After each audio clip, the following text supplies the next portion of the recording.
Well, good evening to you again. This is class number 8, and I would like you to turn, if you would, in your class notes to 1 Timothy chapter 5. We didn't get quite through last time with the end of 1 Timothy 4, but I'd like for you to read the notes. If you would please do that. And this evening we want to take up with 1 Timothy chapter 5. And I want to say that 1 Timothy chapter 5, just as we get started here, is one of those passages of Scripture that, in my mind, probably is not a section of Scripture that the average Christian really would seem to want to spend a lot of time in. It talks at the very beginning here about an older man or an elder or an older women and younger women, and then it talks about widows, and then it goes back to talking about elders and how you honor them all the way through verse 25.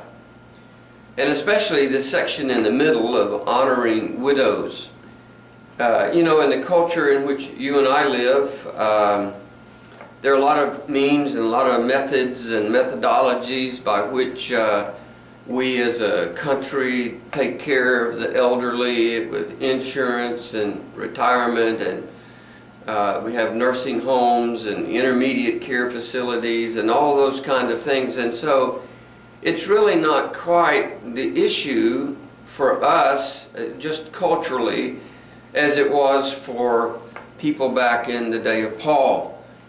It was a much larger issue. In fact, you'll remember that that was why in Acts chapter 6 they appointed the 7 individuals that actually were to take care of the widows, the Hellenistic widows to be specific. And so, but it's not, the issue here is not the issue of widows.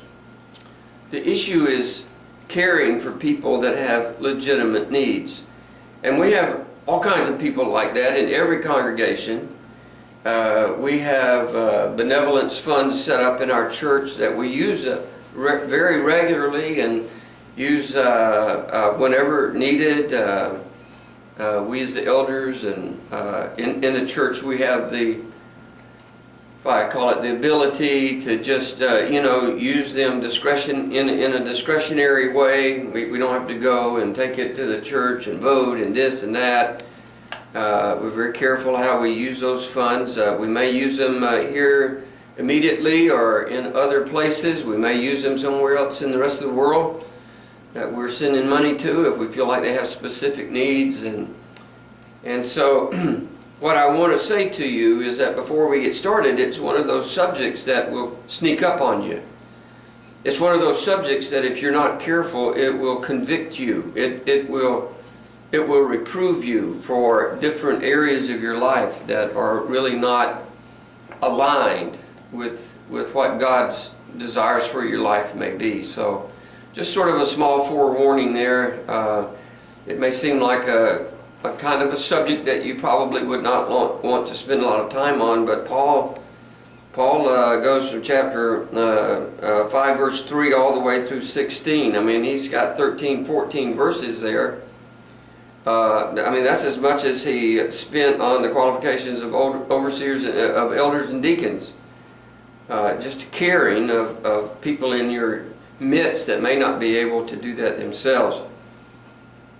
Well, let's begin here in 1 Timothy chapter 5, beginning verse 1 and 2. Please forgive my voice, and if I have to drink a lot of water, I apologize. I have had a summer cold, and I just cannot get over it. And just days go by, and I'm still stopped up, and so I'm going to probably sound like I'm a little stuffy. Well, the reason for that is because I simply am. 1 Timothy chapter 5, beginning verse 1 says, "Do not rebuke an older man, but exhort him as a father, younger men as brothers, older women as mothers, and younger women as sisters with all purity." One of the characteristics that is very special to me as a pastor at the church that I pastor is that in reality we are like a family. I mean, we really are. We're small enough that we can be that. You know, if you were in a church and it had, I remember when I was in the seminary at Southwestern, and we went to a church called Birchman Avenue Baptist Church. It was a great church. Had a man there. His name was Miles Seaburn. He was the pastor.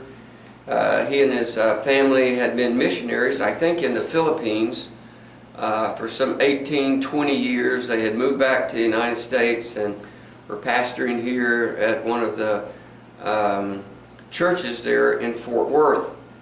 And it was a big church. I mean, it was the biggest church that we had kind of ever been in, but the auditorium only sat about 800 people. And they've built a new church since then, I mean, obviously. And but you couldn't get a seat. I mean, we're not talking about just Sunday morning. We're talking about Sunday evening, Wednesday night. Whenever that church met, that place was filled up. You would literally have to run from Sunday school to ensure that you would get a seat in the service at 11 o'clock. I mean, it was that, people attended. It was great, and you were there, and the fellowship was, I mean, good. The spirit was just incredible. But it was big enough that I didn't feel like I was a part of a family. I felt like I was a part of just a large church, and it was great. It was great. There's no criticism here on my part. I mean, it was wonderful. It was the best church I'd ever been to in my life at that time, and just an incredible church.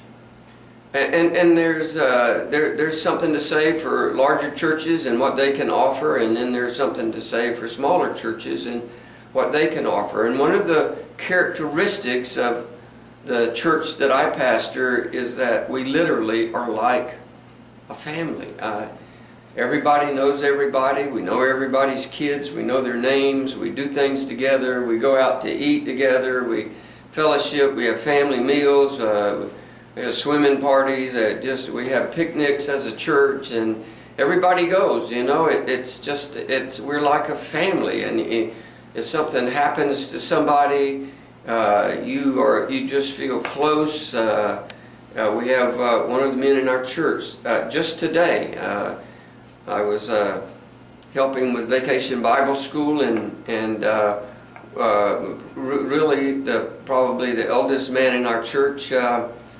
His son, they found him today or last night or something. He drives a truck, and they found him parked in his truck somewhere, passed out. They've got him in a coma, an induced coma. They don't know what the problem is. You know, they're very concerned, and it broke my heart. I mean, I love this brother and this man, and I just know how torn up he and his wife were about them finding his son on the side of a road, just passed out, not knowing what the problem is. When I use the word family, it kind of conjures in my mind something that's very personal and very intimate. I love my home. I love the atmosphere that my wife has created in our home. She's just done a remarkable job, and when somebody is there, they feel comfortable. I used to have an aunt and uncle, and they lived every summer. We would go to visit with them when we were children. And I remember that they had a living room. You know, you walk in the front door, there's a living room on the right, and all the bedrooms are on the left, and you go through into a den, and there was a little dining area, and then they had a formal dining area that was off of the kitchen and right beside the formal living room. And they'd have sheets over the furniture, and nobody ever ate. I don't think that I can ever remember in probably 15 years ever eating in the formal dining room. I don't even remember ever sitting on the couch in there. Everybody hung out in the den in the back, but I mean, they didn't take the sheets off the sofa and the chairs and stuff, and it was cold, you know. And if you go into my home, it's my wife has just got her signature on it. You know, it's her DNA, but it's comfortable. And every room that you go into is a comfortable setting. You feel like you're at home there. We have people over quite often, and that's the way it ought to be in a home. It's a place where you develop meaningful relationships, where you're intimate with people, and a place where people care for one another. And I think that one of the most important elements within any family is the necessity of being able and willing to confront sin and things that are wrong within the family. Within my own family, there have been times when I had to confront sin, and on a couple of occasions make some very, very difficult, painful decisions, and deal with what at that time was disobedience and an improper attitude, and unless those kinds of disciplinary actions take place within a family, then for the most part the individuals probably do not have a meaningful family. They may have everything they need, have their own room, have all their needs provided, enough food on the table to eat, and have a car and insurance paid for, and all those kind of things. But there's some areas of being a family that require discipline and require correction and reproof. And when you really love someone, then you're willing to confront them when they have done something wrong, and you're willing to let them confront you when you have done something wrong. That's what a family is. That's what a family is. My wife has complete freedom to speak to my life at any time. I have complete freedom to speak to her. Our children are all grown. We have grandkids. I mean, I have a granddaughter that's almost she's 17 years old, almost 18 years old, and so we've been a family for a long time, and we have freedom to communicate with one another and to share and to reprove one another if necessary. Now, I think what these two verses in 1 Timothy 5 are dealing with is how to deal with sin within the church family. Let's say somebody in the family sins, somebody in the church family sins. There's got to be some methodology of being able to deal with that. You just can't live in open sin. There can't just be open sin in the body because it affects the family. I mean, it affects the family. You just have to make some hard decisions. But there is, if I can use this term, there's sort of a methodology to how you go about making those corrections. Paul gives Timothy some, I just call these overarching guidelines. These are not very specific. You're not going to just be able to read this and just have this big rule book of how principles of how you're actually supposed to address some of these issues. That's not the case at all. And I would say to you that correction is something that takes a degree of courage.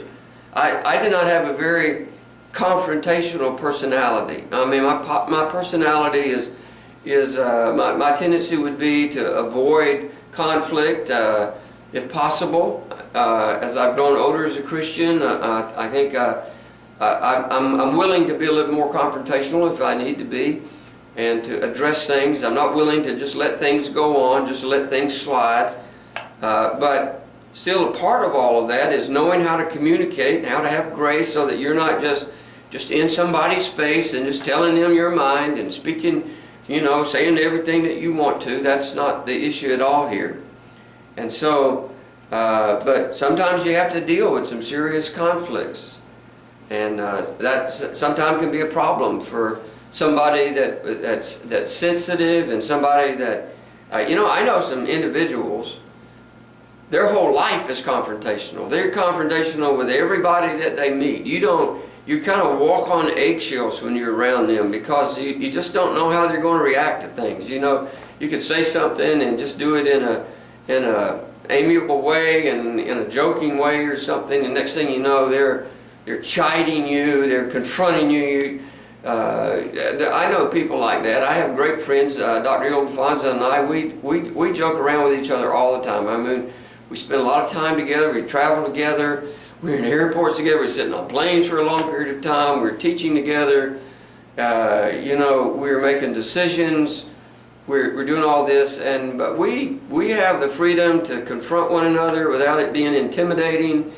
We have the freedom, but we're close and we can communicate but we're not confrontational with one another.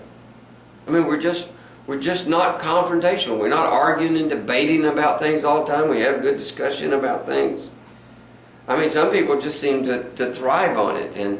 But when you do not correct, and when it is necessary to reprove someone, whenever you do correct or whenever you do reprove someone, it's really important that you be sure that you are correct. I think it takes a certain degree of courage to do what we're talking about here.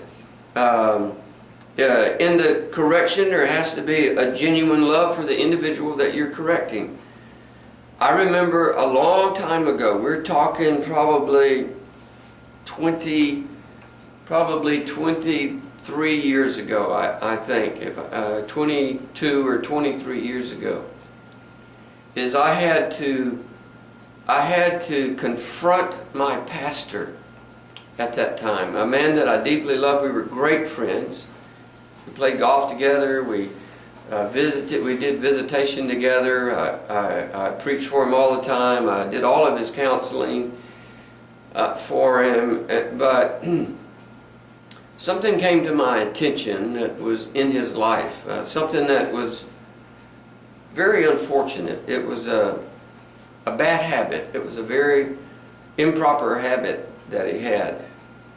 And I went to him, and I went to him in genuine love. I did not have a confrontational spirit about me. I didn't go just presuming that I knew everything, but I think that I did. I think I'd gotten all the information that I needed, and I went to him in his office, and I said, "Brother, I need to just, if you don't mind, I need to just spend a few minutes with you. There's just some things that I feel like I need to talk to you about." And so we did. And I told him, I confronted him about this. I think it was a sin in his life. Yeah, it was an unfortunate habit that he had developed, and it wasn't a moral issue, but it was just a bad habit. And I said, "Brother, I asked him, I said, is it true that you do such and such?" And he kind of hung his head and he looked at me and said, "Yes." And I said, "Brother," I said, "this could just damage your testimony. It could really damage people, if somehow you don't get a handle on this." And he said, "You're right." And so I said, "I'm here to encourage you, and I'm here to help you to be accountable to being able to stop this." And we had a great time. He wept and cried, and I wept with him, and he literally removed that habit from his life, just completely removed it. And as far as I know, he died an unfortunate death. He got cancer and died very quickly. But as far as I know, he never ever went back in that habit. Never. He never did it. And I remember about a year and a half after all of that had happened, he came up to me and he just told me, he said, "Gary," he said, "it was just so precious to have a brother that was willing to confront me about something that they recognized in my life, and to hold me accountable, and to help me walk through something in my life that needed to be corrected." And it was just great. It was something that brought us so much closer to one another. I mean, we were already close, yet we just had this wonderful relationship. It was intimate, you know, it was personal. And nobody else knew about it. It was just me and him. My wife knew, and I'm sure his wife may have known. I'm sure he probably told her. And but it was just wonderful. It never got outside of that group, and he never knew that I told my wife. And I mean, I don't know that he told his wife. And so it was just, you know, it was a time where there had to be some confrontation. He was my pastor. And I had to do it gently and graciously, but it just worked out great. You know, it's not a matter that you're going to somebody to set them straight. You know, hey, we're going to set the facts straight here today. It's not that at all.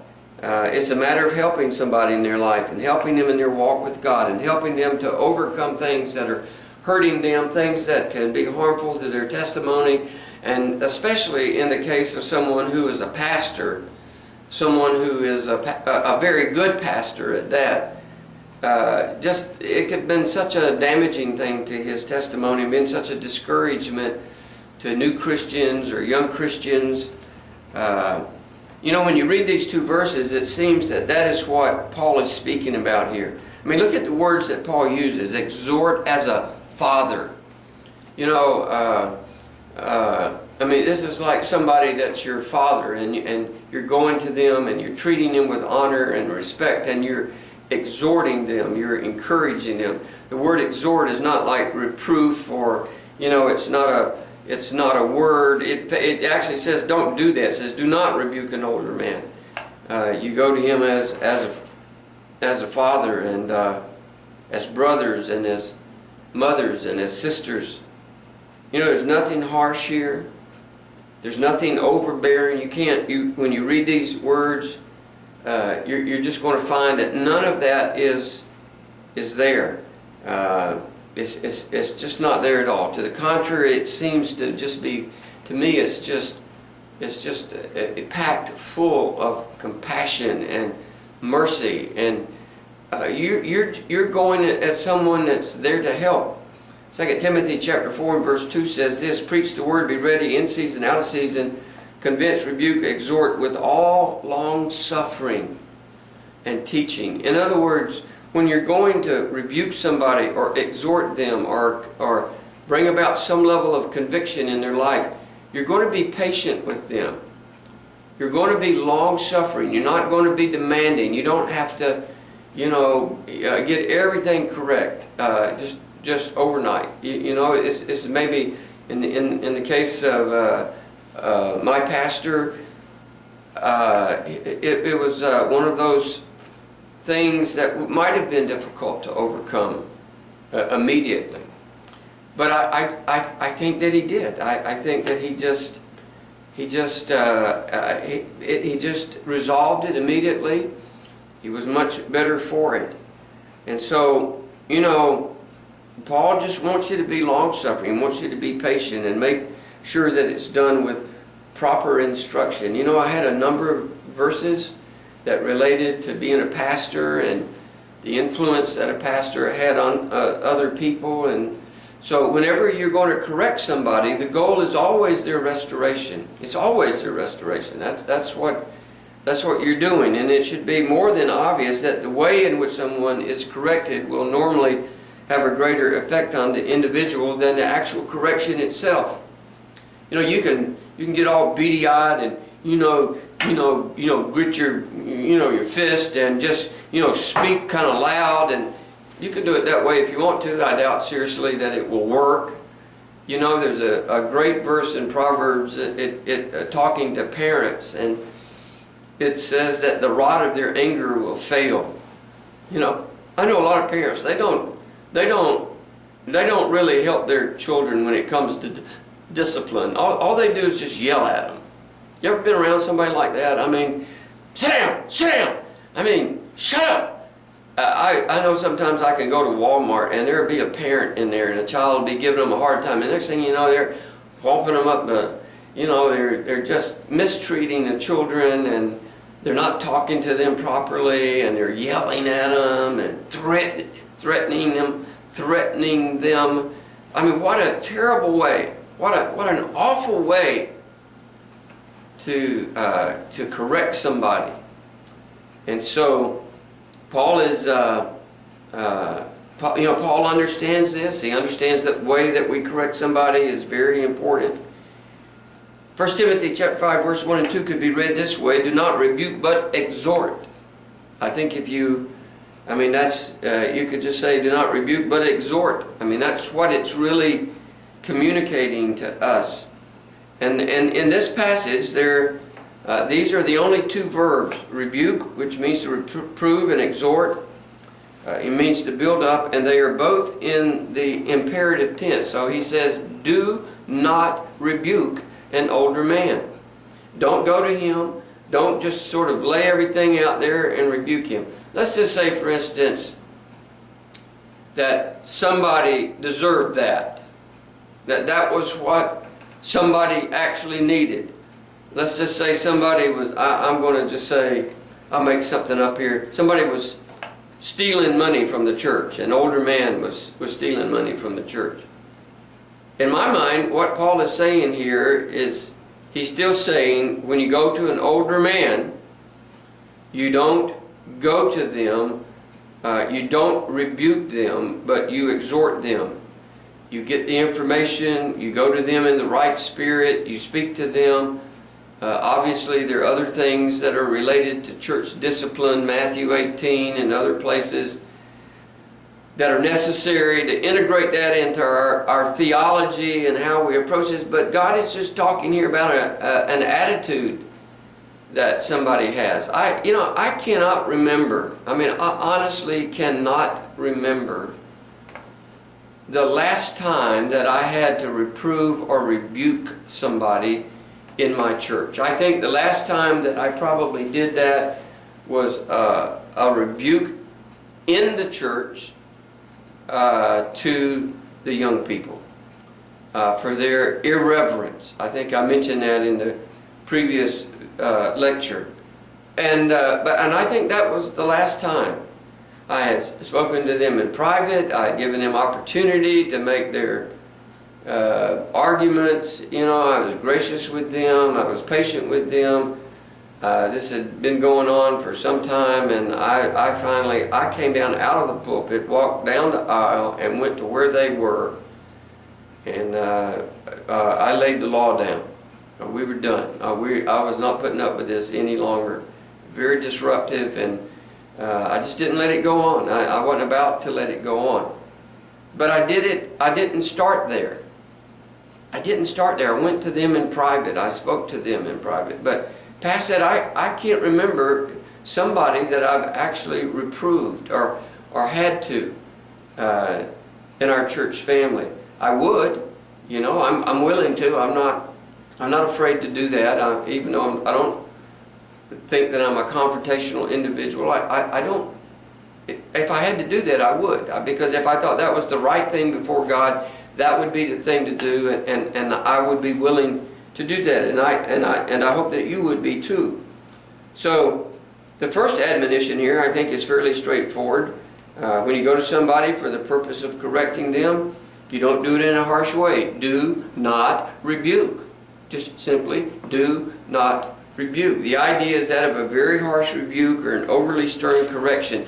It's not saying here that you can't deal with the issue, that you can't deal with what's actually taken place in that person's life. Obviously, if you go to them, it's because something has taken place and something needs to be corrected. This is the only place in the New Testament that this particular word is used, and it literally means to strike at. It's giving somebody, it's like giving somebody a verbal pounding. It's just like beating them up with your words. And it is something that would be considered to be disrespectful. Anything that you would say that would be disrespectful. Maybe they really have done something that's wrong, and you probably shouldn't be going to them unless you know for sure that that's a fact. Unless somebody had accused them improperly, and you were just trying to make sure that they had not done what they were accused of. But the reason he is not to rebuke sharply is because that would be foreign to a family relationship. I believe very deeply in family discipline and in using what Scripture calls the rod of correction. I had a long talk with one of the ladies at our church. It was actually this morning during Vacation Bible School about using the rod of correction. And I said, well, you just need to go, you know, we live in a culture that frowns down on that. You can have your kids taken away, the Department of Social Services come and remove them. You know, my wife and I used to be foster parents. We were in the process of adopting 3 children that were in our foster care. And the little boy, we had 3 children. They were all siblings. One of them was 4, 2, and 1. And we'd had them for literally for probably 8 months or so. And we were teaching the oldest little boy, who was 4, how to ride a bike, and he had fallen off the bike about 2 or 3 times, and he got a little bruise on his buttocks. And we took him to see his parents. My wife took him down to the Department of Social Services, and the mother took the department was going to terminate the parental rights and put them up for adoption. While they were in foster care, so we just said, hey, let us adopt them. And it wound up that the mother comes out of the bathroom screaming that we had abused her child because she saw some bruises on his behind. And the next thing, I've never seen the children since. I've never seen them. It was very tragic. My wife took great care of these kids. We loved them as if they were our own. And when we got them, the children were dirty. They had infantigo. They were a mess. They were nervous. They couldn't talk. They were in terrible shape. And my wife was such a good mother to them. And the parents have since then come back and apologized to us. It was kind of a moot point, a little bit a day late and a dollar short, you know, because they put the kids back into foster care, shipped them off to some other town. And I never saw the kids again. I've never seen them. And I don't believe in child abuse. But the bad part about it was that the Department of Social Services took us to court. Took us to court and charged us with child abuse. The guardian ad litem for the children said this was that the children need to be reinstated in the home. The adoption process continue. The social worker that was assigned the case made the same recommendation, and the department still decided to take us to court and to sue us, to charge us with child abuse, which meant that our children could have been taken away if somehow we had been convicted. And when they took it to the solicitor just threw it out for just complete lack of evidence. It was just nonsense. I don't believe in child abuse, but I do believe in correction. I do believe in the rod of correction. I don't think you could study Proverbs. In fact, I was talking to this lady. I said, just read Proverbs. Just read Proverbs and just see what God says there. Don't try to redefine what He said. Just read it and let it stand. Let it say what it says, and then be obedient to it. And God will take care of you. And so, so what do? You know, well, you don't come to somebody with a verbal pounding. It doesn't have any kind of place in a family relationship. You exhort them. You come alongside someone. You encourage them. You build them up in the faith. You admonish them. If need be, you warn them. That's what the word admonish actually means. I particularly like the word strengthen. 1 Thessalonians 5:14 says, now we exhort you, brethren, warn those who are unruly, comfort the faint-hearted, uphold the weak, and be patient with all. You know, you got to warn those that are unruly. You got to comfort those that are weak. You got to strengthen them. And what is found in this verse is a sense of kindness and gentleness towards people who have gone astray. I was talking to Dr. Sullivan once, and he told me about an individual that he had been having to deal with, and I love the way that he described his efforts toward this individual. I thought this was very, very rich. I mean, when he was sharing this with me, And he said that he had been exercising a redemptive ministry in his life. He'd explained to me the situation and the difficulty and the problems that the individual was having, and he says, I am exercising a redemptive ministry in his life. I had never even considered, I had never even thought of it in those words, in those terms, but it was very pregnant with meaning to me when he said that. Obviously, you can't deal with everybody the same way. You know, one shoe doesn't fit all. You can't characterize everybody as the same. You can't characterize every situation as being the same. But in the church, if and when we have to administer discipline or correct someone, we still have to do it properly. We still have to have the right attitude. We still have to do it with a huge dose of love and kindness and grace in our life. And a church is a family, and that may be one reason why Paul used these words here. You know, a father, brothers, mothers, sisters. You know, these are family terms. These are, I mean, he could have just said you know, a female Christian. Well, that's one way of saying it, but to call the person your mother, or to call them your sister or your brother, that's a lot more familial in its connotation and what it's actually saying to you as an individual. And so a church is a family, and that's why he probably uses the term. He talks about an older man. Just treat him as if he is a father. Treat him with respect. Treat him with dignity. And all the older men in a congregation should be treated with great respect. All of them. They should be honored. I have wonderful... We don't have a lot of older men in our congregation. I mean, we don't have many. We really only have one man that's probably in his 80s, maybe 84. The man I was telling you about, that his son was, they found his son. And he's a great brother. He's loved by everybody. Everybody treats him with great respect. He's tender and gracious. He's down here this week at Vacation Bible School teaching some of the kids. You know, he has a class and he teaches them, and he's a wonderful Bible teacher. Just a great brother.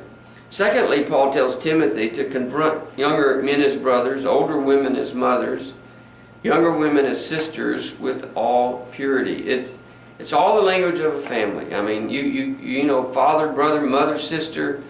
It's just what a family is. And in the case of treating a younger man as a brother, it's done in a very humble way, because brothers are essentially equal to one another. You know, I didn't have any brothers, but I did have a sister. I had one sister. But, you know, my sons, you know, they were brothers to one another. They had a sister. And you know, they both deserve the same degree of respect. Obviously, the child that's the firstborn, you know, he grows up and normally is a little bit more mature than the others in a lot of cases. But there's no superiority here. We're talking about people that are essentially equal to one another. In Matthew 18, where an individual sins, it says the believers are to go to him as if he, you know, go to the brother and to restore him. Galatians 6:1 says, "Brethren, if a man is overtaken in any trespass, you are spiritual, restore such a one in a spirit of gentleness, considering yourself, lest you also be tempted." And the word used in that passage for restore is the word katartizo, and it means to restore something that has been broken to its former condition. It's the idea of fixing a bone. If you broke a bone in your leg or in your arm, that you fix that bone so that the member can become useful again. And the correction has to be done, however, in a spirit of gentleness. In the case of an older woman, she's to be treated as if she were your mother. I would never have gone to my mother with a harsh, abusive, ungracious, and unkind spirit. You know, I cannot remember that I ever spoke to my mother in an ugly way, in a harsh way. Even before I was saved. There may have been things that I said to her that were inappropriate, you know, just because I'm a teenager, or, you know, some young person out there doesn't have a lot of grace about them, somebody's not saved. But I never treated my mother with disrespect, ever. And after I became a Christian, I had even more respect and admiration for her and for her life and how she lived out her life. What kind of life she actually lived. And so she's my mom, and I owed her a great deal of respect and a great deal of honor. And there's nothing wrong with being straightforward and honest about sin in a person's life. But if it's an older woman, you certainly want to be gracious and you want to be gentle in that corrective situation. You don't want to go into a situation like that and just kind of, you know, just really be confrontational with an individual, even if they have failed, even if they do need to somehow be reproved or corrected. I don't think that's the point here. I mean, I just don't believe that that's the point. I think the point is that you treat people with respect. Even when they've done something that's wrong, you are to be a model and an example of what it means to be someone who treats other people with respect in the midst of a very difficult situation. In Philippians 4, verse 2 and 3, there were two older women that had been quarreling with each other, and Paul speaks to them and to the rest of the body, and he says, I implore Euodia and I implore Syntyche to be of the same mind in the Lord, and I urge you also, true companion, help these women who labor with me, with Clement also, and the rest of my fellow workers whose names are in the book of life. So finally he says to deal with a younger woman if she were your sister. It's very interesting to me that the word that he uses there, that he uses the word purity in this passage. This passage is a warning to Timothy and to any other pastor to ensure that he does not become lustful toward the younger women that may be in his congregation. This is the only one of the four statements where he makes an additional comment. You know, it's one thing, you're dealing with an older man, you're dealing with a brother. It's another thing if you're dealing with an older woman. But when it comes to a younger woman, let's say an attractive younger woman, there has to be an enormous amount of discretion in what is said and how it is, and how that information is communicated. And I don't think there's a much greater wickedness than for men of any age to take sexual advantage of young girls. I mean, for a pastor, for somebody in that position to be suggestive or to be, approaching, if you can use that word, with a younger woman in his church, it would be like having incest in your own family. I mean, I'm like a patriarch here at our church. I'm the pastor. I'm like a father to people. You know, people that have come to Christ, that have been saved under this ministry and under the outworking of God's Spirit in their life through the church that I pastor and through me personally. You know, I baptize them. I baptize their children. Some of them I've married. Some of them I buried. But it would be like having incest in the family, because it's a familial. That's the nature of our church. It's a family atmosphere, and I don't think anything makes or breaks a pastor as does his conduct with women and how he treats women. I may have mentioned this on one of the other tapes. Videos, but I remember about 3 years ago, there was a man who had been a pastor in our association for forever. I mean, he'd probably been a pastor for 40, 45 years or so, and had several churches in the area. And he went into he went into a home, and the parents weren't there. And it was a young girl, about 17 or 18 years old, and he made some sexual advances at her, and it became known. And he's no longer in the ministry. He doesn't need to be in the ministry, you know. And but I mean, he was married. He's got grandkids. He's got children, and he had a reputation. And here he has made sexual advances to a young girl. This is like having incest in your own family. It's awful. It's terrible. And unfortunately, indiscretion. Indiscretion in the ministry is just inexcusable. And unfortunately, there are two men who lack discretion when it comes to these areas.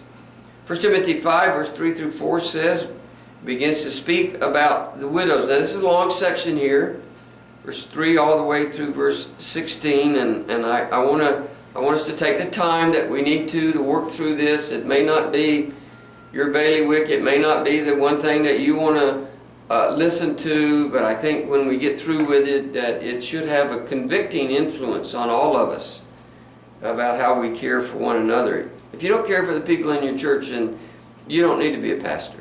You don't. I mean, that's what a shepherd does. A shepherd takes care of his sheep. And they have all kinds of needs. Their emotional needs, spiritual needs, their physical needs, their financial needs. There's relational needs. There's educational needs. You know, we have some people in our church that are PhDs. They have doctorate degrees. They are scientists. One man, he's so smart, it's mind-boggling to me. He's one of our elders. And both of our elders are like that. They have multiple degrees. They're very intelligent, very smart, very spiritual men.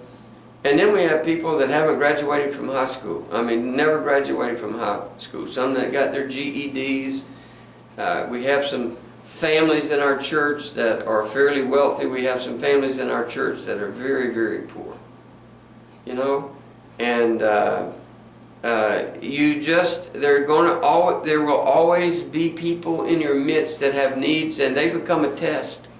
They become a test of how much compassion that you're going to have, and how you're going to deal with specific needs that exist. Some of those needs are self-inflicted. I understand that. We understand that. That's not to excuse. You don't go around just giving people money when they've just been indiscreet in how they use what they had. If they were lazy. I mean, if a man doesn't work, he doesn't eat. That's just the way it works, you know. But some people may not be able to get a job. We had a family in our church, and the young man went through. He had some physical problems, and he went through a period, and he basically was out of work for several months. I mean, it was probably 4 or 5 months. And our church took care of their family. We took care of their family. We provided. We gave them money to pay for food, to pay for their insurance, to pay for their lights, their water. You know, it takes a lot to run a family. And when he had some physical issues, and then he had, obviously, he didn't have any income that was coming in. They didn't have very good insurance that would pay if he was out of work like that. They didn't have that, and so our church went out and took care of them. And you have to appreciate that what Paul is going to be dealing here is, he talks about widows. I think that you could almost, I want to be careful here, but it's almost like you could use another word. I mean, you could use other words here rather than just the word widows. Obviously, this is a section of Scripture. It says in verse 3, honor widows who are really widows. If any widow has children or grandchildren, let them first learn to show piety at home and to repay their parents, for this is good and acceptable before God. So obviously this is a section of Scripture on widows within the local church. And I know that this is not the kind of subject or issue that people in our culture really would believe are important.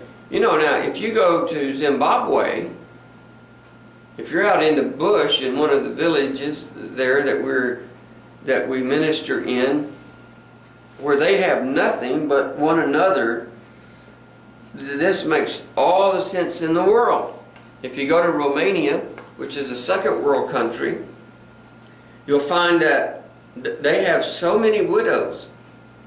Dr. Bob Craven, who's one of the other online professors, he's the dean in Turbeville, and his church provided, they bought some Husqvarna chainsaws for one of our interpreters for his church, so that the men could use it to cut up wood for the widows.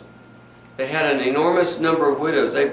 I've been in the, I preach in his church every time that I go, and they have a lot of widows. They don't have a lot of men, and a lot of the men are elderly, and the younger men are working, and they have these widows have tremendous needs. They don't have heat pumps and electrical systems like we do. So they heat with wood. You know, a lot of the widows, they cook with wood. They don't have anything. They're not even strong enough to bring it in half the time. And so it's a real issue there. It's not like here. And we have to make sure, though, that we're going to pull out, I call them embedded truths, those truths that are embedded into the passage that are speaking to us individually and as a church. So I think here that when we go through this, that the opposite is actually true. And the way that we can know that this is an important subject is because Paul talks about this from verse 3 to verse 16. He's giving, and just think about this with me, he's giving as much attention. I mean, chapter 2 only had 15 verses. But he's giving as much attention to this one issue as any other issue that he writes about here in 1 Timothy. He's giving more attention to it than to anything else that he's talking about. So obviously, in Paul's mind, this was, in all likelihood, a situation that had developed there in Ephesus, and it was very real, and he felt a need to address it. Excuse me. My voice is very raspy today, and I know that, and I apologize to you for it. This is twice as long as he spoke on elders, and there's so much here, and so much that is provocative relative to the church. Now, I think it's important to begin, in general, looking at the fundamental makeup of a church. Within a family, there should be great care of one another. In a church, believers have been given certain responsibilities relative to how we take care of one another and how we nurture one another. We have obligations to one another. In fact, I've given you a list here. All you would have to do is to go onto your computer, if you got some kind of word search program, and just type in one another, and let it bring up all the different places in Scripture where we're told to do something for one another. We're to love one another, receive, greet one another, have the same care for one another, submit to one another, tarry for one another, forbear, confess your sins, forgive, do not judge, do not speak evil, do not murmur against, do not bite and devour, do not provoke, do not envy, do not lie, do not build up, teach, exhort, admonish one another, speak to one another in psalms, hymns, and spiritual songs. Be servants to one another, bear one another's burdens, use hospitality to one another, be kind to one another, pray for one another. There may be some others. I think this is really the majority of them, though, in the New Testament. And if you read that list, it would be very hard to say that believers don't have obligations to one another. I mean, just look at the list there. I mean, those are words from God as relative to things that we are to do relative to one another. We're not just talking about our wife or maybe our son or somebody. We're talking about believers, other believers that are in the body, and the way that we are supposed to treat them. And it's unbelievable here. I mean, we're to bear their burdens and to be kind to them. We're not to provoke them. We don't bite and devour one another. We just don't do that. It's just not something that we do. We don't live that way. We are a family, and we're to live as a family. And you know, I'm obligated to other believers. I'm obligated to them. I can't do things alone. I'm obligated to them spiritually and mentally and emotionally and relationally and educationally. My life is obligated to them because they are a part of the body of Christ, and specifically a part of the same body of which I pastor. So I have a lot of, we all have a lot of obligations to one another. And so it's just, if I can put it in another word, it's allowing God, it's a believer allowing their life and their resources to be at God's disposal and helping other believers, both in their church and people outside of their church.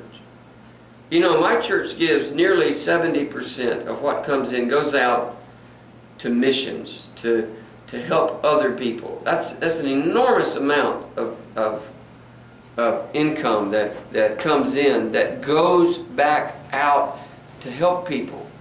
And we help people that have all kinds of needs, and we help support missionaries, and we help support orphanages and different kinds of ministries and all those kind of things.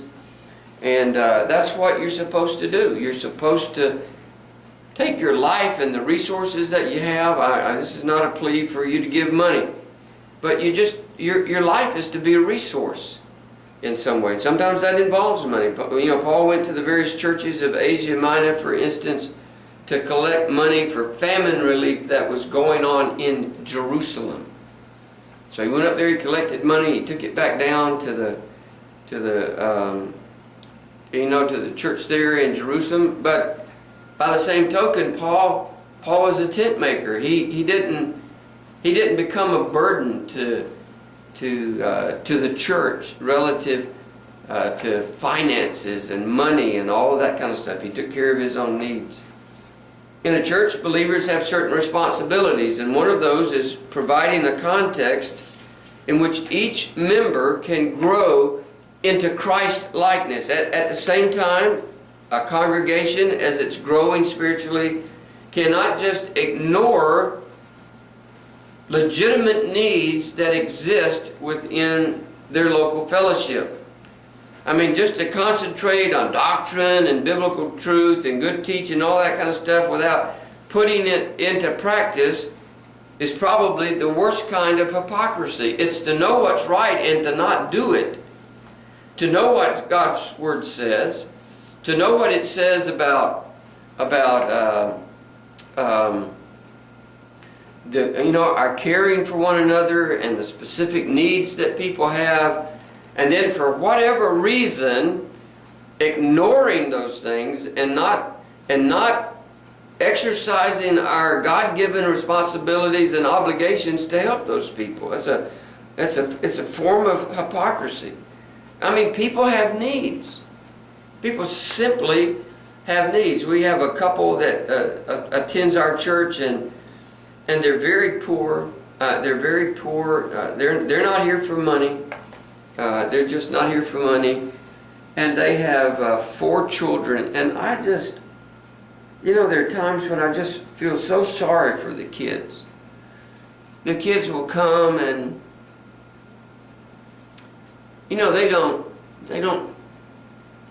their clothes are not really very good. The children aren't well dressed. I don't mean in an extravagant way. I'm just talking about they just don't have much. And sometimes the kids actually come dirty. their feet are dirty, and they've got, I remember in Vacation Bible School this morning, one of the little boys, I actually had two of their children, and I was helping keep the nursery, and I was actually washing them off. I was washing them off because they came dirty, and it's not that the parents are dirty. It's that they don't have anything. They live in a little tiny house. Little tiny thing. They have one bedroom, and all six of them sleep together. They sleep together. They have one room. They have one bedroom, and they all sleep in that bedroom together. You can just imagine how difficult that is. And this young man just does not make much money. They don't have a car. They don't own a car, so people in our church have to go pick them up and bring them to church. It's great. It's great. You can't get any better than this. They don't have anything. You go to their house and they just have nothing. The kids don't have toys, and the lady, bless her heart, she wears the same thing all the time. She's just as sweet as she can be. She's just absolutely precious. But they just don't have anything. And I think as a church that, we believe that, hey, it's our responsibility to help take care of these people. And, we just have to do that. Some needs I think that people have are self-inflicted, and they need to be dealt with a little bit differently. I don't have a lot of, I'm not overly compassionate on people who have these self-inflicted financial wounds. Just made one bad decision after another, been lazy, didn't work, and then they come up, oh no, what am I going to do? Well, it's going to be hard. The way of the transgressor is hard, right?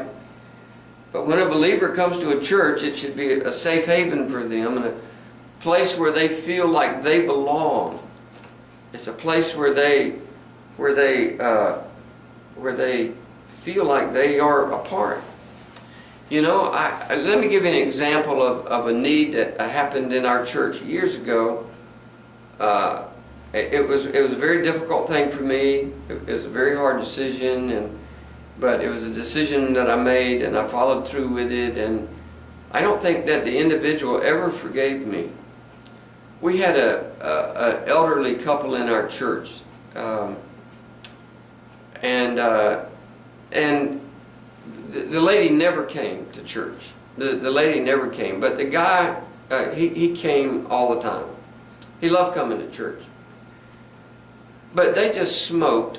They had been smoking all of their life, and they just smoked between them probably 5 or 6 packs of cigarettes a day. If we could not go over to their house to visit them. I couldn't go. I couldn't go. I couldn't take my wife with me. My wife has very bad allergies, and she couldn't breathe. We'd walk into the house, and it was just so filled with smoke. And they'd sit around the house. They were retired, elderly couple, not in good health from the smoking, and they'd play Yahtzee or something like that, and all day long they just sit around, just one cigarette after another, just one cigarette after another. Well, I don't know how much cigarettes cost today, but back then they were very expensive. They were like $2.50, $2.50 a pack. They may be $5 a pack now for all I know. And so, if you're smoking 5 or 6 a day, and let's just say you're spending, let's say you smoke between the two of them, they easily could smoke 6 packs a day. They're smoking, at $2, that's $12 a day. A week, in a week that's $84. In a month they're spending, $336 on cigarettes. And they came to me and said, hey, we can't afford to buy our medication. Would you please could the church help us? And I prayed about the thing, and I went back to the individual, and I said no. I said, all you have to do is, both of you, just if you'll smoke one less pack of cigarettes a day, both of you, cut down from 3 to 2, y'all have enough money to pay for the $70 or $80 a month that you need for this particular kind of medication that you're taking. And he got upset with me, and just never, and he never got over it. He stayed bitter, you know. There are always going to be needs, but some of them are not legitimate. I mean, some of them are just not legitimate needs. We had another situation like that of a family, a very faithful family in our church. I wasn't smoking or something, but they needed almost like a loan, but they were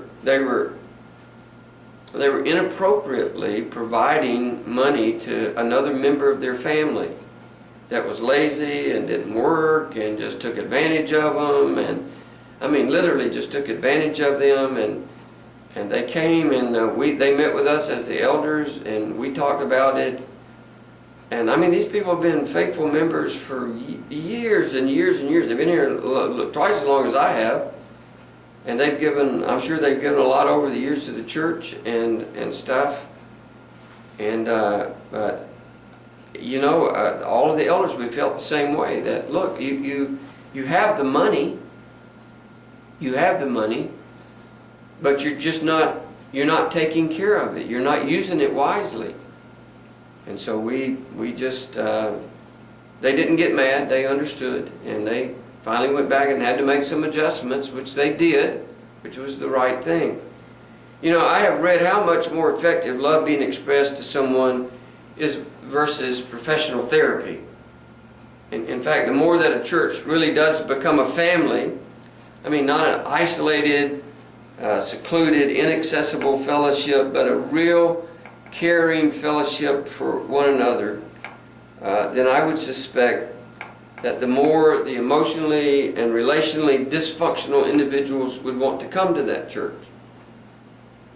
You know, if you understand that people have legitimate needs, and sometimes you just maybe have to be forgiving when they've inflicted something on themselves. The couple that I was telling you with, just so we don't seem too unmerciful about this, that the older couple that came to us and just needed some help, we had already given them money on 2 or 3 occasions, and but we just felt like they had the money, but they just weren't using it. They were giving it to one of the members of their family, and it was just being inappropriately used. So we said no. We said no. So, you know, at the same time, I think a church is responsible to care for the members of its church who, for whatever reason, cannot take care of themselves. Someone may have a long-term illness that becomes financially draining on them. You know, when I had cancer, it was financially draining on me because I had to go to Switzerland, and everything that I had to pay for all the expenses, everything. You know, it was not cheap. It wasn't any more expensive than it would be here in the United States to get treatment, but it's still not cheap. And when it comes out of your own, you know, when your insurance doesn't cover it, it makes it even more difficult. And there are just some people that, you know, things become financially draining on them. We have a guy in our church whose wife just recently died, and she went through a long-term illness, and I know that it just drained them financially of everything that they had. We're taking care of them. The church is helping take care of them. In my mind, just sending a hot meal or 2 is not really what God's after. You know, the primary, we all agree that the primary means of provision is that people are to work. Paul worked so that he would not be a burden to the churches that he was in which he ministered. 2 Thessalonians chapter 3, beginning verse 7 all the way through 12, talks about the subject. You know, he said, and he says there in verse 10, if anyone will not work, neither shall he eat. There's some among you that are walking in a disorderly manner. In other words, they're not working, they're not willing to work. They're just busybodies, and there are those who are such, and we command and exhort to our Lord Jesus Christ that they work in quietness and eat their own bread. You know, he says, hey, look, if you're not going to work, you're not going to eat. You're just not going to eat. But there will always be some very special circumstances. It might be unemployment, it might be illness, it might be other forms of crisis, and they all may call for intervention by the local church. In 1 Timothy chapter 5, it was specifically caring for the widows, those that were widows indeed. And once again, I want to say, in some way, you could almost insert other words here. I'm not telling you to do that. I'm just saying, I think that the principle is not, that the real topic here is not just widows. Obviously, it is about widows. But it's an example that's given to us, using widows as an example of how a church is to go about taking care of those in their midst that have very legitimate needs. Some of these widows, they were poverty-stricken, they were destitute, they were poor, they were needy. Man, you go to Zimbabwe and Romania, and everywhere you go, this is what it's like. I mean, we're talking about widows that are destitute. One of the men who is one of the interpreters for us, and he's like a son to me. He has been my interpreter for 10 years. For 10 years, and he and his wife are very. They do not have much income at all. Most of the support they get comes from people like my church or other churches, and he didn't make a lot from the Baptist Union and that he was was a part of, but they took every bit of the money that they received, all of it, and they spent it on doing what I just call social work. They went out and bought food and clothing and medicine with their salary for about 20 or 30 families that were in their village. Some of them didn't go to their church. Some of them weren't even Christians. They just found out that these people had specific needs. There might be a widow, and she just didn't have enough money for food every month, and so they would supplement that and take care of them. And there'll just always be these circumstances. I mean, there's always going to be these kind of things that are happening in a church, and so. These were real people, they had real needs, and they just were not people that you could overlook or just forget, conveniently forget what their needs were. And obviously there's some fundamental principles, I think, that have to be integrated into what we're studying. God is sovereign over what He allows to touch and afflict or bless His people. God's sovereign. It's like God sovereignly rules over people's lives, and He just simply allows some to not have what others may have. I feel like as a Christian that I've got to be one of the most blessed individuals on the planet. I mean, if you make I don't know how much it was. I was reading in David Platt's book on Radical, and talking about that if you made $20,000 a year, you made more than 95% of the people in the world. That might not be the right number, but I think it's close. I mean, just think about that for a minute. I mean, almost everybody makes $20,000 in a year. I mean, I mean, even people on food stamps and Social Security make that much. Then they make more than 95% of the people in the world. Secondly, we know God is sovereign in His control over the resources that He provides for those He invites to give to help meet a particular need. God's in control of your resources. You cannot outgive God. Once again, this is not a plea for money here. This is just a perspective. This is a mindset. This is an outlook. This is This is how do we think? How are we going to think about these kind of things? And we know that God is sovereign over the person in need. God is sovereign, but sometimes the way that God meets needs, I'd say the primary way that God meets needs is through other people. You know, I've taught my church over and over and over and over again that God reaches people through people. That's His method. That's His primary method. You know, we don't have angels flying around yet broadcasting the gospel like it mentions there in Revelation. We don't have that. It just doesn't exist. So if people are going to be reached for Christ, it's going to be through people that are trying to reach people for Christ. And that's just about the only way that they're going to come. So clearly the church is designed in such a way that it's to be a visible evidence of God at work. In other words, somebody ought to be able to come into your church and visibly see that you are a caring church and that you're taking care of people. There's always going to be needs. I mean, if you're in a church and there are no needs, you may not be in a church. You just may be in some kind of religious organization, but not in a church. You know, there are just always going to be needs. The early church here, I mean, in the book of Acts, it had so many legitimate needs. It was just unbelievable. The people were poor, they had been desynagogued, they couldn't get jobs.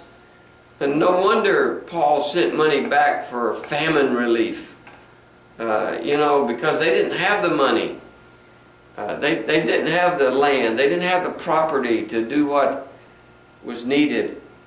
And so, you know, the world should be able to see God's love and God's holiness in the church.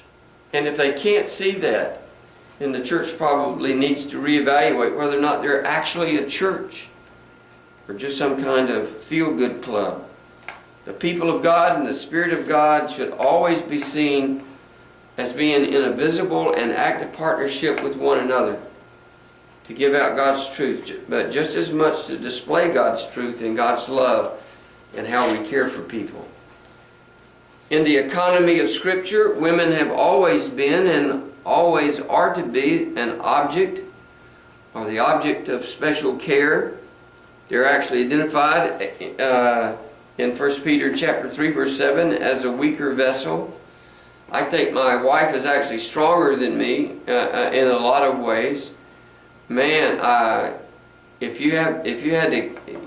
for you guys out there, if you had to stay home with the kids all day and do all the things that a mama does, you may just, I mean, it's very, very difficult. It's very difficult.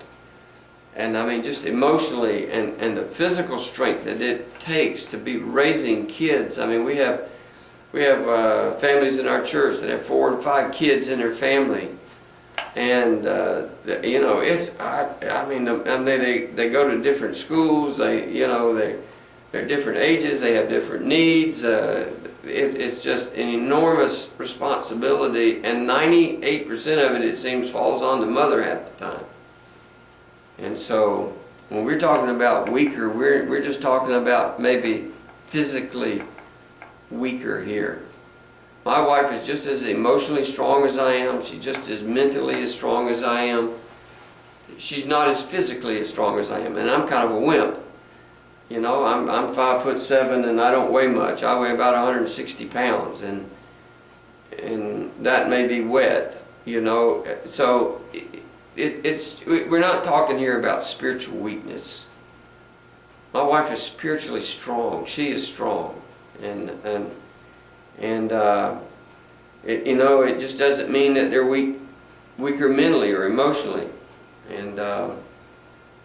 but they're just not as strong as we are. So if you understand that, and I think the reason that Paul is kind of drawing attention to that is that if the woman loses her husband dies, maybe he dies in the war, he dies, he contracts some kind of disease, or people back then, there were a lot of things that they didn't have that we have. I don't think they had all the diseases that we do today. you know, we're just kind of addicted to bad foods, and back then they probably didn't need a lot of bad foods, and there were some that they just stayed away from. And so when that woman who is a weaker vessel loses her husband, she becomes an object of attention and an object of God's protective care. And a lot of times that care is something that has to come through the church. It's designed to come through the church. It's not something that is just going to happen. The church has to recognize that there's a legitimate need, and then they need to find a way where they can actually meet that need and help that individual in their life. You know, there's some verses in the Old Testament that speak about those who do and do not care for widows. Deuteronomy chapter 27 and verse 19 says, "Cursed is the one who perverts the justice due the stranger, the fatherless and widow, and all the people shall say, Amen." Isaiah 1:17 says, "Learn to do good, seek justice, rebuke the oppressor, defend the fatherless, plead for the widow." And there are a lot of other places in the Old Testament where God pronounces a blessing on those who give special care for widows. In the Old and New Testament, widows who are under the age of 60 are actually encouraged to be remarried. I think that's very interesting. It has always been God's design that the woman be protected, nurtured, cared for, and supported with male companionship and male leadership in their life. And so I believe the primary reason is because the wife is really the glue that holds the family together. There's so much stuff I can't do. It's just I'm like an imbecile. I'm an ignoramus in certain areas. I would just be lost without my wife. I mean, I wouldn't know how to do anything. Somebody have to come in my house and give me lessons and teach me how to do certain things, because I'm just not competent in those things. I mean, she can't get on the tractor and cut the field, but there are things that I can do that she can't do. But for the most part, I think there's a lot more things that she can do than I can. And so she's the one that spends the most time with the children. She keeps the home. She does all the things that necessary, keep the family functioning and running properly. My wife still helps with my grandchildren every day. They'll come home from school and they'll come over to our house, and my wife will help them with their homework and teach them. I wouldn't know how to boil an egg if something happened to her. Whenever my kids got sick, even my grandkids today, they never ask for me.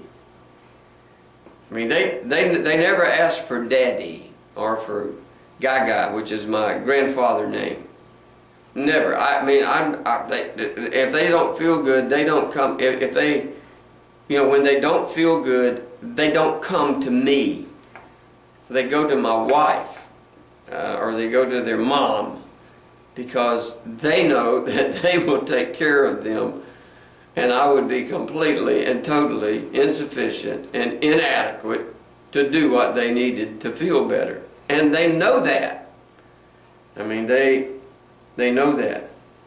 And in the Old Testament, if a woman became a widow and did not remarry, then they were encouraged to stay in their father's house or in their in-laws' house. Let's just say some woman was married to a man, and her husband was killed in a battle, in a time of war, and she still got some young kids, or maybe just got some children, and she doesn't want to. She loved her husband so much, and she just wasn't interested in getting remarried. Well, if that's the case, she needed to be under some level of protection, and she was encouraged to go back to her father or to her father-in-law's house. And that was the case with Ruth, where she chose to go to the house of her mother-in-law to find provision and protection. And the Old Testament actually had a provision called the Levirate marriage, where a widowed woman should marry her husband's brother or the next of kin if the husband's brother was already married. Now, I know that wouldn't go over well today.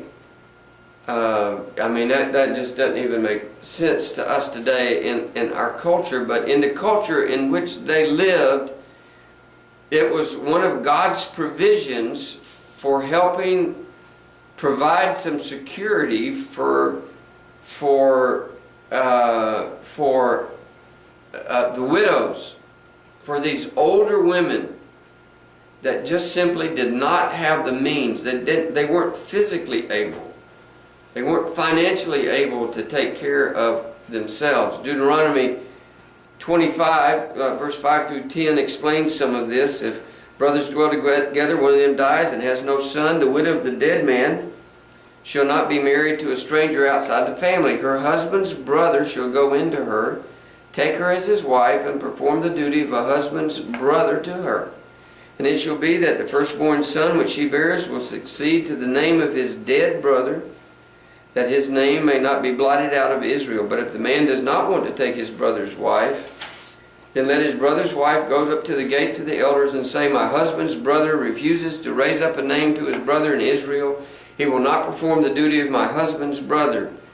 Then the elders of his city shall call him and speak to him, and if he stands firm and says, I do not want to take her, and I'm sure that happened a lot.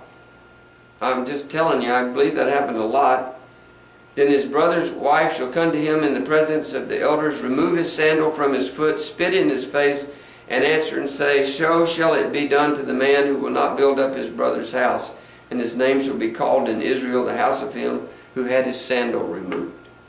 Now that may not sound too bad to some of us, but it was certainly culturally, in that day, it was something that was very, very significant to have a woman who was a widow and didn't have a way to raise up, to take care of herself and to raise up a name. It just was one of God's ways. It's not something that would be comfortable with today, and I'm not saying it's something that we should do. I'm just saying that it was God's means of protecting these women who were widows. So two principles regarding widows, I think, are found here in the Old Testament. The first is that when a woman becomes a widow, she comes under the special care of God. She comes under God's special care. And secondly, if she's not too old, she should seek protection and provision by being remarried. We're going to talk about that some as we go through here in 1 Timothy chapter 5. In Mark chapter 12, verse 41 through 44, it's the story known as the widow's mite. Just follow along as we read. Now Jesus sat opposite the treasury and saw how the people put money into the treasury, and many who were rich put in much.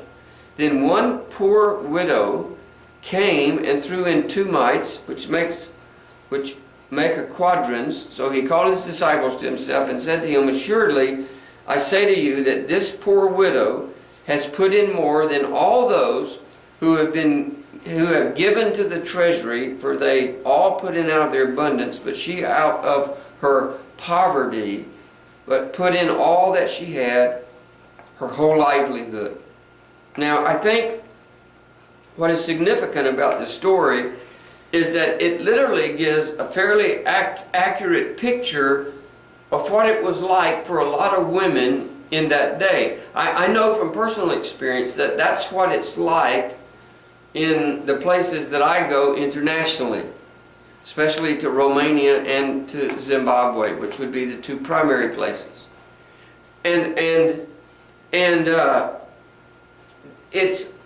I go to those places and I see the widows. I see the widows, and there's nobody to take care of them. And in a sense, many of them are destitute. And so, for the most part, they just, in this day in which this was written, they didn't have a social system like we do, where they had nursing homes and retirements, and they had, life insurance benefits and all those kind of things.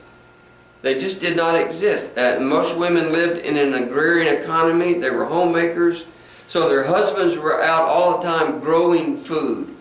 I mean, that's their whole life was built around just sustenance, just food and getting water. And so even if their husbands died while they were still at an early age, they just didn't have the means to be employed. I mean, they couldn't go out and start a business. They probably didn't have, they didn't have banks and savings programs like we have now. That's why people, when they in the Old Testament, especially when they talk about people being rich, they didn't talk about how much money they had. They talked about how many goats they had, how many cows they had, how many animals they had, because that was one of the evidences. That was it was a way of having meat on the table, of having food on the table, having a cow that could plow, and having goats that could provide milk and meat and all that kind of stuff. It was just part of the culture of that day. And so most of the husbands, not intentionally, left their wives fairly destitute. And so, like the widow in this story, most widows were very, very poor. They just simply did not have the economic means that people have today. It just didn't exist. They just didn't have that kind of funding in their life. In Romania, it just seems to me that most of the women outlived the men. And many of them were very poor. My interpreter was telling me, a video was telling me that in a lot of the homes that the only things that they have to eat is one bowl of soup a day. Now you can just think about that. You can just think about what it would be like if all you ever had to eat was one bowl of soup a day. I'm not exactly sure what's in the soup, but it's just one bowl, whatever it is. It's not a lot, and a lot of it's got to be water, and they just did not have much. So, during this time of biblical history, what normally happened was that the care of the widows fell on the church. And I think historically it ought to be the same today. And I think rightfully so. Even in Acts 6, they chose 7 men to take care of these Hellenistic widows. And apart from the normal worship services that they had during that time here in Acts chapter 6, it seems like this was the primary ministry. This caring of these widows was the primary ministry of the early church. Taking care of widows. Taking care of older women that did not have the means to take care of themselves. In other words, it was a real evidence to other people who were lost and outside of the church at that time of what the church was really like, of how the church operated, of what its priorities were. And so if you read that passage carefully, it appears that it was pretty much a full-time job for these 7 men to go out and to fulfill that function. And in order to take care of the widows, the synagogues would generally send out a delegation of individuals on Friday to take up collections for the widows and for those that were very poor, and then distribute that what had come in by the end of the day. It wasn't that they just took up money. I know in Romania, I hate to keep mentioning Romania, but it's just where I go, that in the villages where they're very poor, they all grow their own food. They have their own gardens. They have land. They all have some measure of land. That's just part of when they came out of communism. Everybody got, and they actually have what they call community land, communal land that anybody can graze on. They take the sheep, the goats, the cows can go there and graze and those kind of things. But everybody has a plot of land that's big enough to grow food. if you're a widow and you're 88 years old or 89 years old or something, you don't have the strength to go out there and to do all the work in the garden. I have a beautiful organic garden. I mean, it's just gorgeous. It's just, yesterday we got our first tomatoes out of the garden. I mean, they're finally turned red. It is huge things. We've got cauliflower and broccoli and spinach, and we've got romaine lettuce and beans and butter beans and cantaloupe and watermelons and zucchini and squash and cucumbers and tomatoes and strawberries. I mean, I'm leaving some stuff out, and everything is just growing. It's just going crazy. But you know, it takes a lot of work. It takes a lot of work to keep that gardening going. I have to water it, I weed it, I take care of it, I built the beds to put it in, I get special soil, I have a fence around it to keep the rabbits and the deer out. You know, it takes a lot of work, it takes a lot of effort. And for somebody that's a widow that's 88, 89, 90 years old, she can't do that. And so somebody else has to do it. And it's important. It's important for other people to help. There in Romania, they barter. They barter. In other words, somebody will have chickens, and they might grow cabbage, and the next people, they grow apples, and they have goats, and the next one have cows, and they grow certain kind of vegetables, you know. They eat a lot of potatoes, they have a lot of cabbage, and they have the biggest strawberries you've ever seen in your life. They're the sweetest strawberries I've ever eaten. I mean, you couldn't even compare them to something you'd buy about one of the local grocery stores here in America. They're just huge, and they're sweet, and they just taste so good. My point in all that is that even today, they still have to barter. They kind of trade. Every time that we go, a lot of times we will stay with my interpreter, actually stay in his home, you know, for a couple days, maybe before classes start, and especially the night before we leave to go to the airport. And they always like to have lamb. They like to have lamb for us. It's like a special dish for them. But they don't have any lambs. But they'll take the things that they've grown out of their garden. They have a root cellar, and they'll take maybe some meat that they have from a cow, and they'll take it down there, trade with somebody else for this lamb so that we could eat it. In Luke chapter 7, verse 11 through 15, there's another picture of a widow and her plight. It happened the day after that, he went into a city called Nain, and many of his disciples went with him, and a large crowd. And when he came near the gate of the city, behold, a dead man was being carried out, the only son of his mother, and she was a widow. So you got this dead man who is the son of this lady, and that's her only son. And a large crowd from the city was with her, and when the Lord saw her, he had compassion on her, and said to her, "Do not weep." He came, touched the open coffin, and those who carried him stood still. And he said, "Young man, I say to you, arise." So he who was dead sat up and began to speak, and he presented him to his mother. Now, the real problem here was just not that the woman's son, the widow's son, was dead. I mean, obviously that was tragic enough as it was, but her husband was also dead. I mean, we can legitimately read into the story that the son was most likely the only help that she had for taking care, you know, for somebody taking care of her. Maybe they'd moved there, she didn't have any family there, maybe her husband's brothers had all died off, and you know, and all she had was her son, and now her son is dead, and she didn't have any way of being able to take care of herself. So now she was desolate.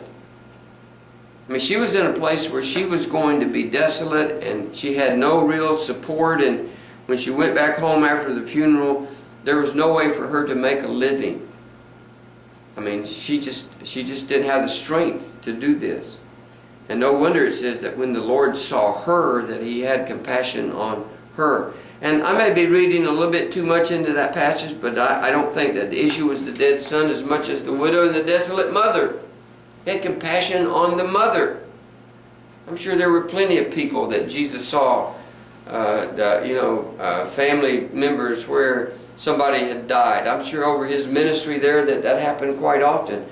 But by the same token, I think in this case that he had compassion on this lady. In Luke chapter 20, it has a very insightful verse that says, beginning verse 45, here Jesus is issuing this indictment against the Pharisees, and he gives a small glimpse of what was really taking place in Jerusalem at this time.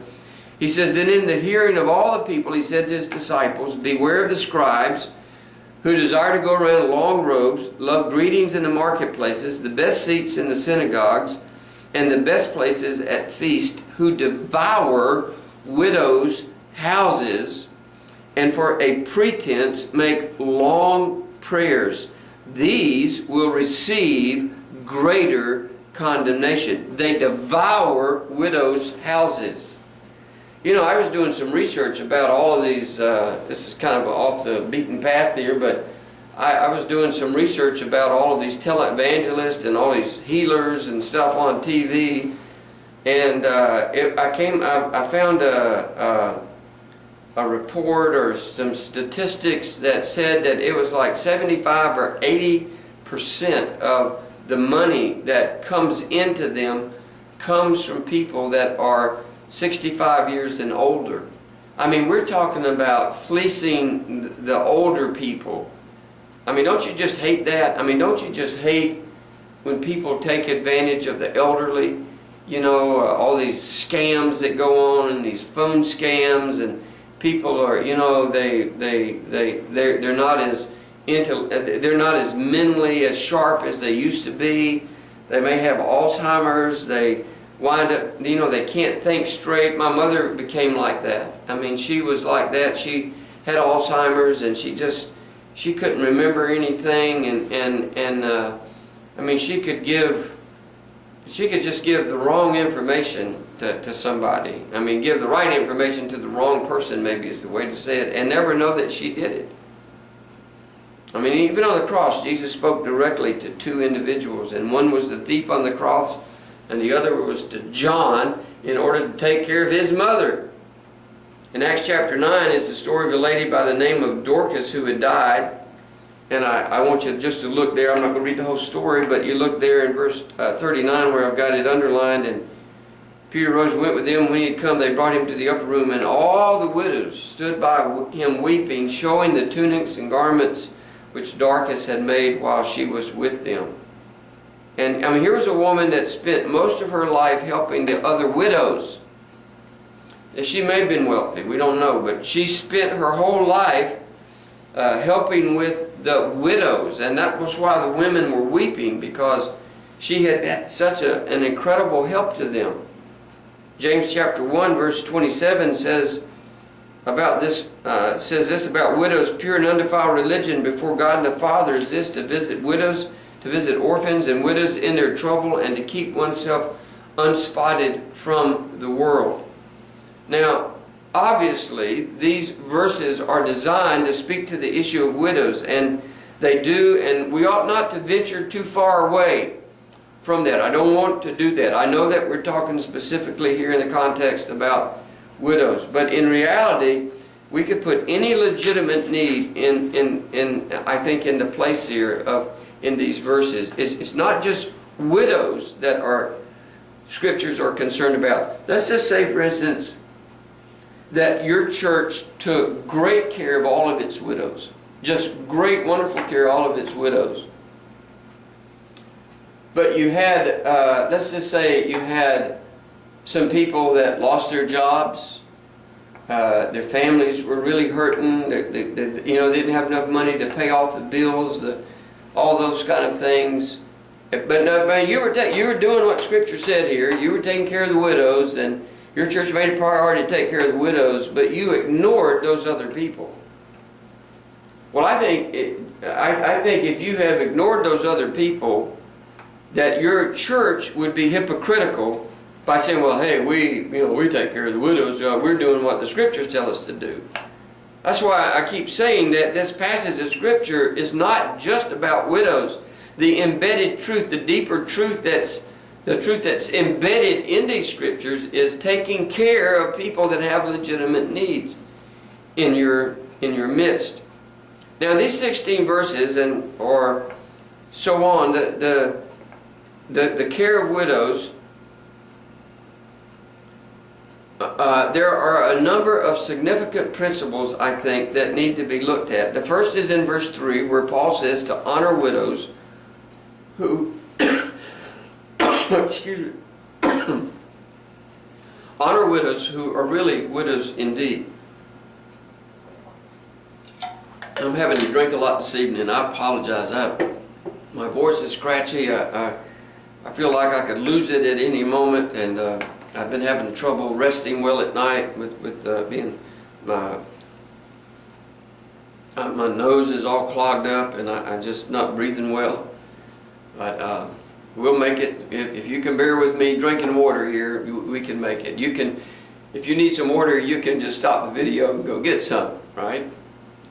So I can't really do that. In this church at Ephesus, what Paul is basically doing is that he's correcting some problems. Some deeper problems here. He's given specific instructions to Timothy on how to right the ship that's sinking. We've got false teachers coming in, and we're going to find that we've got men that are taking advantage of the younger widows, a little bit that we talked about earlier. There's doctrinal errors that are abounding. There's ungodliness. And one of the things that they were not doing is that they were not taking care of the widows. And I'm sure that Paul understood everything that he needed to understand because he had been there for 3 years. He had seen the widows. He knew them by name. I'm surprised that he doesn't just, make a list here and call them out by name. I mean, why would he spend so much time talking about widows? Well, I think he had seen them and he knew that they existed and had probably taught on it. And so that's what this lengthy discussion is about. And there were a lot of inequities regarding the widows. Some of them weren't, leading pure lives. Some of the younger widows, they were breaking the vows that they had made to Christ. There were legitimate widows who were not being properly honored, and there were families that were not taking care of their own. When my mother reached a place where she could not take care of herself anymore, we brought her into our house. She came and we made a room for her. I mean, we took one of the bedrooms, we turned it into her room, and we took care of her. I mean, my wife became her primary caregiver. My daughter, who lives next, close by, probably a couple hundred yards away, she helped us to take care of her. It was a full-time job. I mean, you had to do everything for her. I mean, she just could not do things on her own. She just physically and mentally, with Alzheimer's, it was just, I mean, you're at their mercy. She just had a lot of tremendous needs. But we took care of her. She came into our home and we did that. And there were a lot of and it ought to be that way. I think we're going to find when we go through here that that's the scriptural approach, is that the church is not to be burdened with this if there is a legitimate family that's able to take, family members that are able to take care of the widow. So the first principle is that the church should take care of its widows, period. You got widows in your church and they don't have the means and the resources, then it's imperative that your church take care of them. In the American church, we have a lot of things. I've made a list here: Social Security, Medicare, health insurance, life insurance, retirement benefits, and the like. And those things are available, and people should use those things as much as is possible. We have a lady that goes to our church, and she's a widow, and Her husband died 2-3 years ago. He was a very bad diabetic, and they just keep taking off parts of his feet and his leg, and I mean, eventually he just didn't have any legs up to his, to his knees, and it was very hard on her. And she has osteoporosis in her back, and she's kind of bent over, and man, our church takes care of her. She has family, and that her family takes care of her, and I'm sure if something happened to her more seriously, if she had a stroke or something, that they wouldn't want the church to take care of her. Her family would take care of her. But we had an ice storm not long ago, probably 3-4 months ago, and she had a lot of damage in her yard, and we had men from our church on the day that happened, first day that they could get out without we didn't have electricity and all those kind of things, and they went down to her house and took care of her before they took care of their own yards. I just thought that was great. I didn't ask anybody to do that. It wasn't something that it was just something that the men did, and it was great. So the first principle is that we're supposed to take care of that. And but when you don't have these kind of things socially, the church has got to do its part. And there are a lot of places in the world where those kinds of resources are not really available.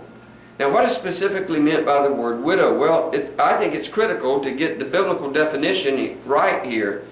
To us in our culture, when we think about a widow, we think about somebody whose husband has died, and obviously that is one part of one part of the definition that can define who a widow is. But it's much broader than that in the New Testament.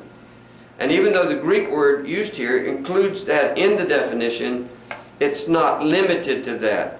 I think that's very important to understand. The Greek word for widow is kara. It's an adjective that is used as a noun. And so as an adjective, when it's used as an adjective, it means to be bereft. It means to be severely deprived. I mean, you're just without. You're inadequate. You don't have what you actually need. It means that the individual is lacking those things that are necessary for their existence. That's what the word widow means in the context in which Paul is using it here in the book of 1 Timothy, chapter 5.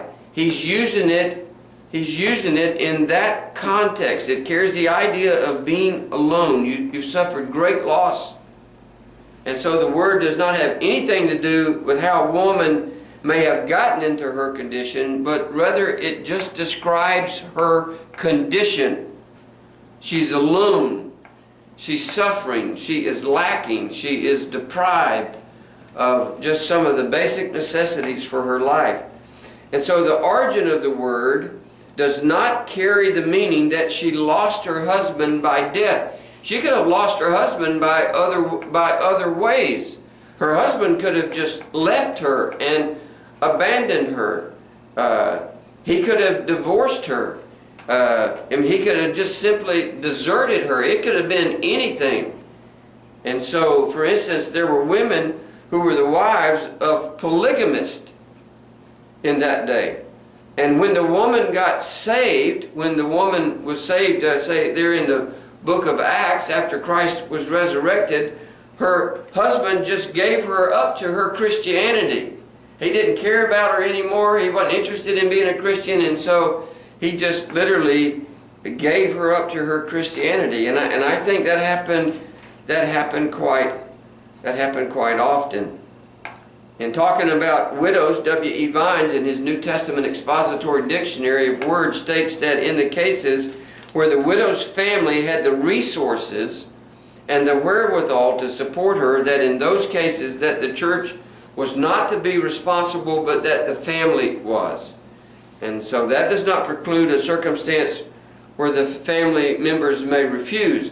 I mean, all the family members may be lost, and they say, we're not going to take care of this woman. Surely that happens quite often, and especially in a culture in a culture like we live in, where families get very distant from one another. The children live all over the world, really, all over the United States, and they have jobs everywhere.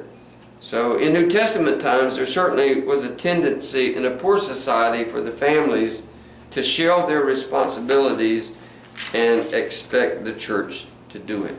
All right, we're going to stop there for this evening. I pray that as we begin next evening, that this will continue to be meaningful to you. There's a lot here about widows and taking care of them. I don't want to bore you with it, but this is in God's Word, and obviously a lot of attention has been given to it. I pray that God will just continue to bless you and be an encouragement to you. Thank you.